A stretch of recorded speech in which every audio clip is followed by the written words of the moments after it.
Okay, good evening to all of you. তো আজকে আমরা গ্রামারে যে ক্লাসটা করব সেটা হচ্ছে পার্টনারশিপ বিটুইন ভার্ব।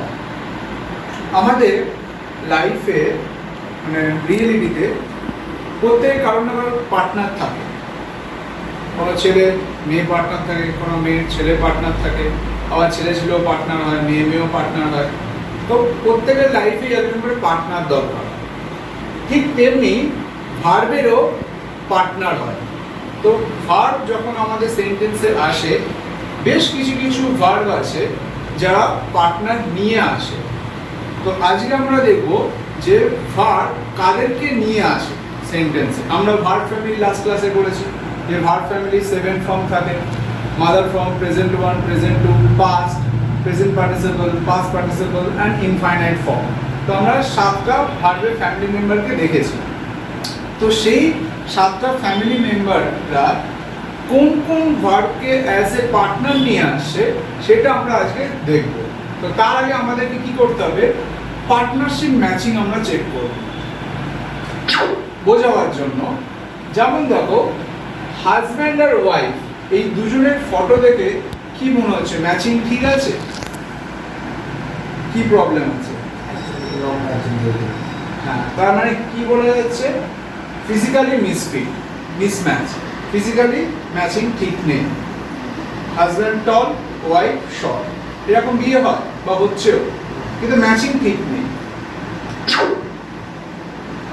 বলো, হাজব্যান্ড ওয়াইফের ম্যাচিং ঠিক আছে? হাজব্যান্ড ডাল, ফলোয়ার হাজব্যান্ড, আর ওয়াইফ হচ্ছে intelligent or creative wife. Matching ঠিক আছে? ঠিক নেই। কি problem? Mentally mismatch, mentally match হয়নি। হাজব্যান্ডের ওবিসি আছে, ওয়াইফ হচ্ছে স্লিম, ম্যাচিং ঠিক নেই, কিন্তু বিয়ে হয়ে যাচ্ছে। Physically misfit. হাজব্যান্ড আবার ব্রড মাইন্ডেড, ওয়াইফ হচ্ছে ন্যারো মাইন্ডেড, সুপারস্টিটিয়াস, মানে কুসংস্কার বেশি আছে, এবং ম্যাচিং ঠিক নেই। Mentally mismatch. তো আমাদের কি করতে হবে, যখনই আমরা জেনারেলি বিয়ে করতে যাই আমাদের ম্যাচিং করা উচিত ফিজিক্যালি আর মেন্টালি। তো আমরা ফিজিক্যালি আর মেন্টালি ম্যাচ করি না বলেই মিসম্যাচ হয়, বলেই আমাদের প্রবলেম হয়। এটা কেন দেখানো হচ্ছে? যাতে আমরা ভার্বের পার্টনার ঠিকভাবে চুজ করতে পারি। তো এই কারণেই এই এক্সাম্পলটা দেখানো হচ্ছে, যাতে আমরা ভার্বের পার্টনারকে আমরা ঠিকভাবে চুজ করে আমরা সেন্টেন্সে বসাতে পারি। এবার ধরো, husband slim, fair complexion, highly qualified, open, free, frank, broad minded husband, ওয়াইফও সেম। তাহলে ম্যাচিং ঠিক হচ্ছে কি? তাহলে আপনি বানাতে জড়ি হচ্ছে কি? তো তাহলে কি হচ্ছে, ফিজিক্যালি আর মেন্টালি দুটোতেই ফিট হচ্ছে। আমরা ম্যাচিং কনসেপ্ট বুঝতে পারলাম যে কিভাবে ম্যাচিং করা উচিত। ঠিক তেমনি ভার্বের ক্ষেত্রে আমরা ভার্ব ফ্যামিলিতে প্রথম কি শিখেছি? Mother form. তো মাদার ফর্ম যখনই সেন্টেন্সে আসবে, জানবে এক্সট্রা ভার্ব সাথে নিয়ে আসবে। এই যে তোমাদের খাতায় যে আমি কেটেছি, তার কারণ হচ্ছে ওখানে দেখবে মাদার ফর্মকে তোমরা শুধু বসিয়ে দিয়েছো, সাথে কোনো এক্সট্রা ভার্ব আসেনি। তো মা যখনই আসবে ভার্বে, তো তার সাথে এক্সট্রা ভার্ব নিয়ে আসবে। এই এক্সট্রা ভার্ব কোনগুলো? Modal verb. Will, shall, can, could, may, might. Will শ্যালকে আমরা ফিউচারিটি বোঝাই। যখনই আমরা ফিউচার সম্বন্ধে কিছু বলবো, তখনই আমরা উইল আর শ্যালকে আমরা ইউজ করে থাকি। তো যখনই মাদার ফর্ম আসবে, জানবে সাথে এই ভার্বগুলোকে নিয়ে আসবে। মাদার কখনো একা আসে না সেন্টেন্সে, এটা ফর্মুলা, এটা মুখস্থ করে নেবে। Present one, present two, past will come along, এরা সবসময় একা আসে, এরা সাথে কোনো কারুকে নিয়ে আসবে। এরা বলবে মোস্ট এলিজিবল ব্যাচেলার, এরা সাথে কারুকে নিয়ে আসবে, এরা সবসময় সেন্টেন্সে একা আসবে। বি ফ্যামিলির সাথে সবসময় কে আসবে? Present participle. আমরা আগের দিনই বি ফ্যামিলি করেছি। বি ফ্যামিলির 9 members: be, is, am, are, was, were, being, been, to be. তো বি ফ্যামিলির সাথে সবসময় ভার্বের প্রেজেন্ট পার্টিসিপল ফর্ম বসবে। আর হ্যাভ ফ্যামিলির সাথে কে বসবে? পাস্ট পার্টিসিপল ফর্ম ভার্বে। তো এই হচ্ছে 4টে ফর্মুলা। এই 4টে ফর্মুলা আমাদেরকে পুরো মুখস্থ করে নিতে হবে। কি বললাম বুঝতে পারলে? তো কার সাথে কে বসবে? মাদার ফর্মের সাথে কে বসবে? এক্সট্রা ভার্ব, এক্সট্রা ভার্ব এগুলো present one present two past এর সাথে কে বসবে, এর একা আসবে। বি ফ্যামিলির পার্টনার হবে প্রেজেন্ট পার্টিসিপল, আর হ্যাভ ফ্যামিলির পার্টনার হবে পাস্ট পার্টিসিপল। এই চারটে ফর্মুলা যদি আমরা মুখস্থ করে নিই আর ঠিকভাবে যদি বুঝে যাই, তাহলে আমাদের সেন্টেন্স লিখতে বা বলতে গ্রামাটিক্যালি কোনো মিস্টেক হবে না, বলতে পারবো। মানে আমাদের 80% সেন্টেন্স কারেক্ট হয়ে যাবে যদি আমরা ঠিকভাবে বুঝি। How to differentiate mother verb and present verb. Mother আর প্রেজেন্টের মধ্যে কি ডিফারেন্স আছে? দুটো সেম দেখতে, মাদার আর প্রেজেন্ট ওয়ান, কিন্তু কিছু তো ডিফারেন্স থাকবে। মাদারের সাথে মোডাল ভার্ব বসবে আর প্রেজেন্ট ওয়ান একা আসে। দেখো আই কুক রাইস, কটা ভার্ব আছে? একটা ভার্ব আছে। ইডি যোগ করলে পাস্ট হচ্ছে, ইডি সরিয়ে দিলে প্রেজেন্ট। কিন্তু এই কুকের সাথে যখন মোডাল ভার্ব ইউজ হচ্ছে তখন সেটা মাদার ফর্ম হয়ে যাচ্ছে। বুঝতে পারছো তোমাদের কোথায় ভুলগুলো হয়েছে? তখন এটা মোডাল ভার্ব হয়ে যাচ্ছে। যখন মোডাল ভার্বের সাথে যখন কুক ইউজ হচ্ছে তখন এটা মাদার ফর্ম হয়ে যাচ্ছে। পাস্ট ভার্ব আর পাস্ট পার্টিসিপল মধ্যে কি ডিফারেন্স? পাস্ট একা আসে, দেখো ইডি যুক্ত হচ্ছে, হি ইউ কুক রাইস, তো পাস্ট। এবার এর সাথে যখনই হ্যাভ হ্যাড হ্যাজ ইউজ হচ্ছে তখনই এই কুক হয়ে যাচ্ছে পাস্ট পার্টিসিপল। বুঝতে পারছো কি ডিফারেন্সিয়েটটা হচ্ছে মাদার ফর্ম আর প্রেজেন্ট ওয়ান আর পাস্ট পার্টিসিপলের মধ্যে? তো এবার আমরা পার্টনার ম্যাচিং দেখি। ডু এর সাথে মাদার ফর্ম বসা উচিত, ফর্মুলা অনুযায়ী আমরা দেখলাম এক্সট্রা ভার্বের ডু আছে, তাহলে রাইট ফিট হবে। এই যে একটু আগে আমরা হাজব্যান্ড ওয়াইফের যে ম্যাচিং দেখছিলাম, I do love my country, তো love is the mother form. কিন্তু ডু এর সাথে যদি আমরা প্রেজেন্ট ফর্ম বসাই তাহলে সেটা কিন্তু রং হয়ে যাবে, মিসফিট হয়ে যাবে। she does loves my country, wrong sentence. does কি ডু ফ্যামিলির মেম্বার, তো তার সাথে কার বসা উচিত? Mother form.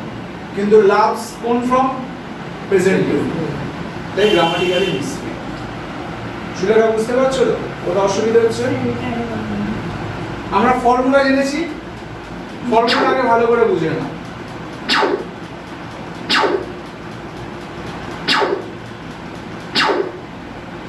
এক্সট্রা ভার্ব আসে মাদার ফর্মের সাথে, ডুও আসে, কিন্তু ডুকে মাদার মোডাল ভার্ব বলা হয় না, কিন্তু ডু এক্সট্রা ভার্ব হিসেবে আসবে। এই ফর্মুলাটা ক্লিয়ার হয়েছে আর কিনা বলো?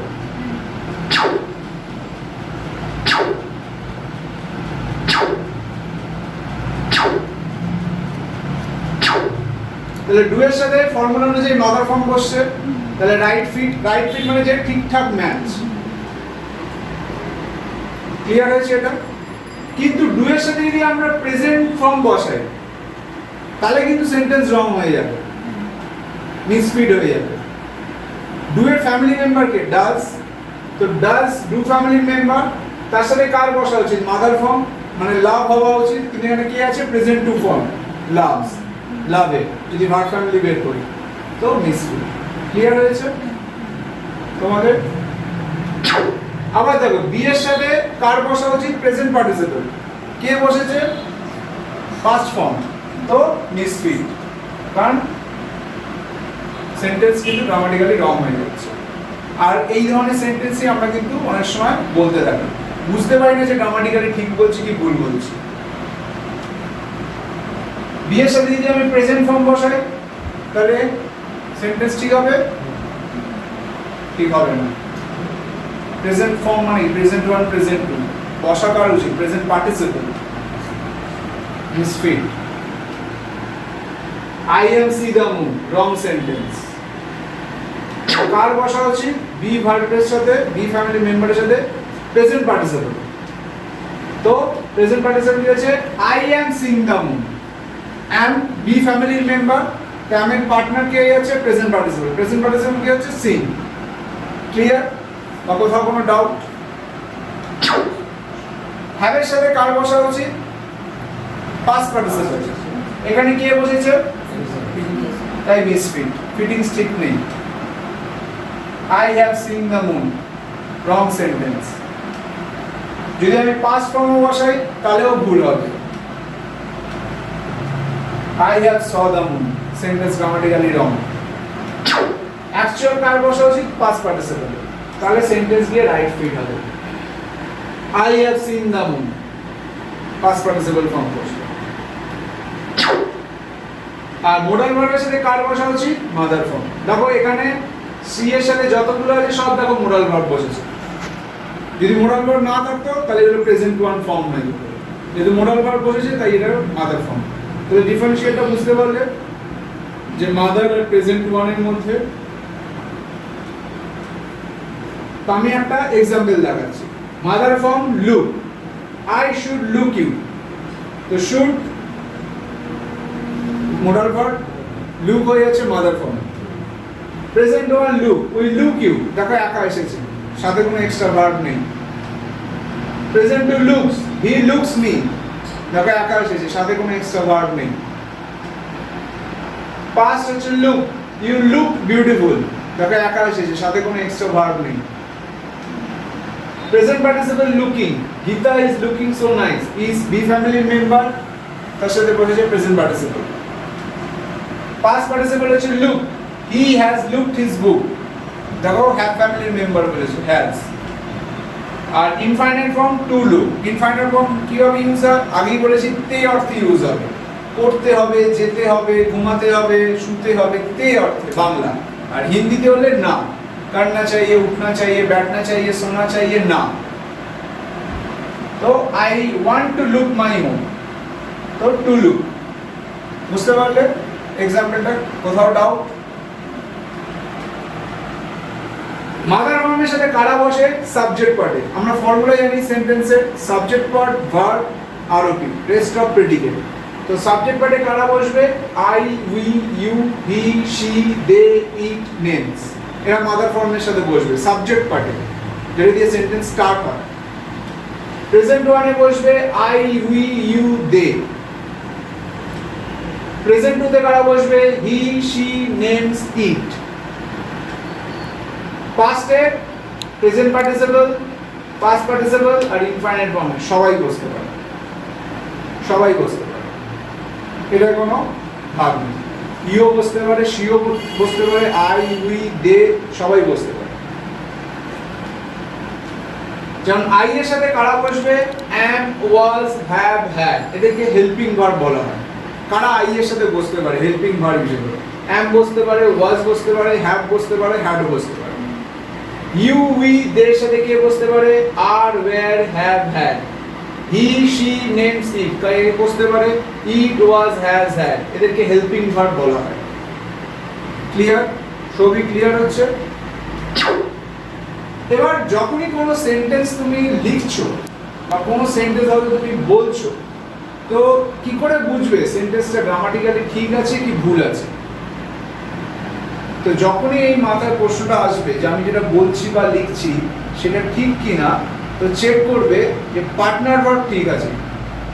তো এখানে যে সেন্টেন্সটা আছে he will have been singing song, তো এটা গ্রামাটিক্যালি ঠিক না ভুল? সুলেখা কি মনে হয়? এটা ভুল। ভুল আছে, ভুল আছে, ঠিক আছে, ঠিক আছে, ভুল আছে। এই যে কনফিউশন হচ্ছে, কিছু লোক বলছো ঠিক, কিছু লোক বলছো ভুল, তো আমার কি করা উচিত? পার্টনার চেক করা উচিত। যদি আমার ভার্ব ঠিক থাকে তাহলে একটা সেন্টেন্স ঠিক হবে।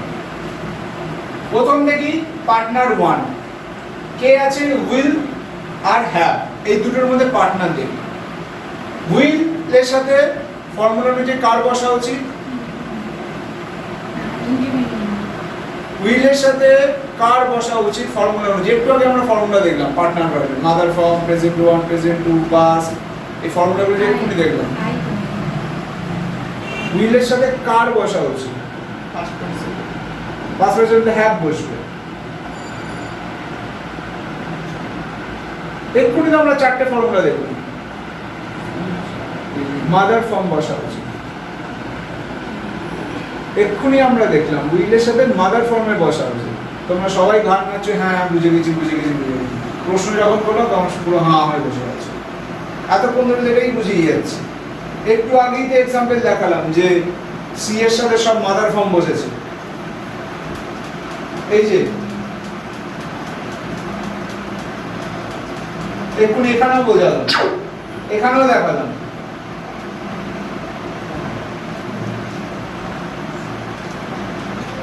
এখানে এক্সাম্পল দেখালাম, তাহলে তারপরে তোমরা বলতে পারছো না, কারণ বোঝা যাচ্ছে তোমরা কিছুই বুঝতে পারছো না, সবাই হ্যাঁ করে দিচ্ছ। আমি ওই জন্য বললাম না বুঝে হ্যাঁ বলো না, বুঝতে না পারলে 100 বার জিজ্ঞাসা করো যে টাইমে আছে, কিন্তু হ্যাঁ হ্যাঁ করে যাচ্ছে, প্রশ্ন করছি তোমরা উত্তর দিতে পারছো।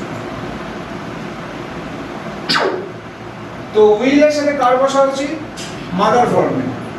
তাহলে হ্যাভ ফ্যামিলির মাদার ফর্ম কি? হ্যাভ। তাহলে পার্টনার হিসেবে প্রেজেন্ট পার্টনার 1 ঠিক আছে, রাইট ফিট। এবার আসি পার্টনার 2 হ্যাভ আর বিং। তো হ্যাভ এর সাথে ফর্মুলা অনুযায়ী কার বসা উচিত? হ্যাভ এর সাথে মাদার ফর্ম বসা উচিত, পাস্ট পার্টিসিপল। তাহলে এখানে কে বসেছে? বিং। তাহলে বিং কোন ফ্যামিলির মেম্বার? বিং কোন ফ্যামিলির মেম্বার? আগের দিনই করেছি, বি ফ্যামিলির মেম্বার। তাহলে বি ফ্যামিলি এটাকে পাস্ট পার্টিসিপল। তাহলে হ্যাভ এর সাথে বসেছে কে? Past participle form being. দেখো রাইট ফিট, মিলে যাচ্ছে। এবার আসি পার্টনার 3 বিং আর সিঙ্গিং। তাহলে বিং বি ফ্যামিলির মেম্বার, তাহলে বি এর পার্টনার কে হয়? Present participle. তাহলে কে বসেছে? সিঙ্গিং। তাহলে পার্টনার ঠিক আছে, তাহলে সেন্টেন্স 100% রাইট।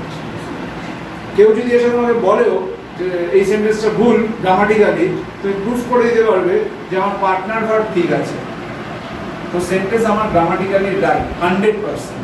কেউ বলতে পারবে না আমার সেন্টেন্স রং। তো যখনই এবার থেকে আমরা বলতে আসবো পোডিয়ামের সামনে বা লিখবো, তো আমায় চেক করতে হবে যে আমি পার্টনার ভার্বকে ঠিকভাবে ফলো করছি কিনা। গ্রামাটিক্যালি যদি আমার রাইট ইংলিশ বলতে হয় তো আমার পার্টনার ভার্বকে ফলো করতে হবে, কার সাথে কোন পার্টনার বসছে। পরে আরেকটা এক্সাম্পল দেখাচ্ছি। Will have been singing sung by him. The song will have been being sung by him. এটা প্যাসিভ সেন্টেন্স। আমরা স্কুলে করতাম অ্যাক্টিভ ভয়েস প্যাসিভ ভয়েস। তো অ্যাক্টিভ ভয়েস প্যাসিভ ভয়েস মানে কি? অ্যাক্টিভ মানে হচ্ছে আমি ভাত খাই, মানে ডুয়ার দিয়ে সেন্টেন্স স্টার্ট হয়। আর প্যাসিভ হচ্ছে আরবি দিয়ে, মানে অবজেক্ট দিয়ে স্টার্ট হয়। ভাত খাওয়া হয় আমার দ্বারা, তখন ডুয়ার সাবজেক্ট পার্ট লাস্টে চলে যায়। তো এটা হচ্ছে প্যাসিভ সেন্টেন্স। দেখো প্রথমে উইল আর হ্যাভ পার্টনার হিসেবে ঠিক আছে, কারণ উইলের সাথে মাদার ফর্ম বসে, রাইট ফিট। হ্যাভ আর বিন এর মতো পার্টনার ঠিক আছে, কারণ হ্যাভ এর সাথে ভার্বের পাস্ট পার্টিসিপল ফর্ম বসে, বিন। বিং আর বিং আছে, তো বি বি ফ্যামিলি মেম্বার, তার সাথে বসা হচ্ছে প্রেজেন্ট পার্টিসিপল, তো বিং আছে। এবার আসছে বিং আর সাং এর মধ্যে। তো প্যাসিভে যে ভার্ব থেকে আমরা অ্যাকশন পাচ্ছি সেই ভার্বটা অলওয়েজ পাস্ট পার্টিসিপল ফর্মে বসে, এটা প্যাসিভের রুল। প্যাসিভ ভয়েসের রুল হচ্ছে যেটা থেকে আমি কাজ পাচ্ছি সেটা সবসময় ভার্বের পাস্ট পার্টিসিপল ফর্মেই বসবে, অন্য কোনো ফর্মে বসবে না। Past participle special use by rule of passive sentence. Clear হলো? তাহলে আমরা কি শিখলাম? পার্টনার ভার্বে মাদার ফর্মের সাথে বসবে এক্সট্রা ভার্ব, যেটা modal verb, will, shall, can, could, may, might, must, ought, do. কিন্তু মোডাল ভার্ব না, তাও ডুকে এক্সট্রা ভার্ব হিসেবে ইউজ করা হয়। Present one, present two, past এটা একা আসে, সাথে কোনো ভার্বকে নিয়ে আসবে না। বি ফ্যামিলির সাথে বসবে প্রেজেন্ট পার্টিসিপল ফর্ম, আর হ্যাভ ফ্যামিলির সাথে বসবে পাস্ট পার্টিসিপল ফর্ম। এই চারটে জাস্ট ফর্মুলা মুখস্থ করে যদি বুঝে নাও, আর ক্লাসটা যদি খুব সুন্দর করে খাতায় নোট করে লিখে নাও, নিয়ে যদি সেটা ঠিকভাবে বোঝো, আর তারপর যদি প্র্যাকটিস করো, এর তোমাদের বলা অনেক বেশি ইজি হয়ে যাবে, লেখাও ইজি হয়ে যাবে। ক্লিয়ার? তো থ্যাংক ইউ। তো এটা ছিল আজকে আমাদের ক্লাস পার্টনার।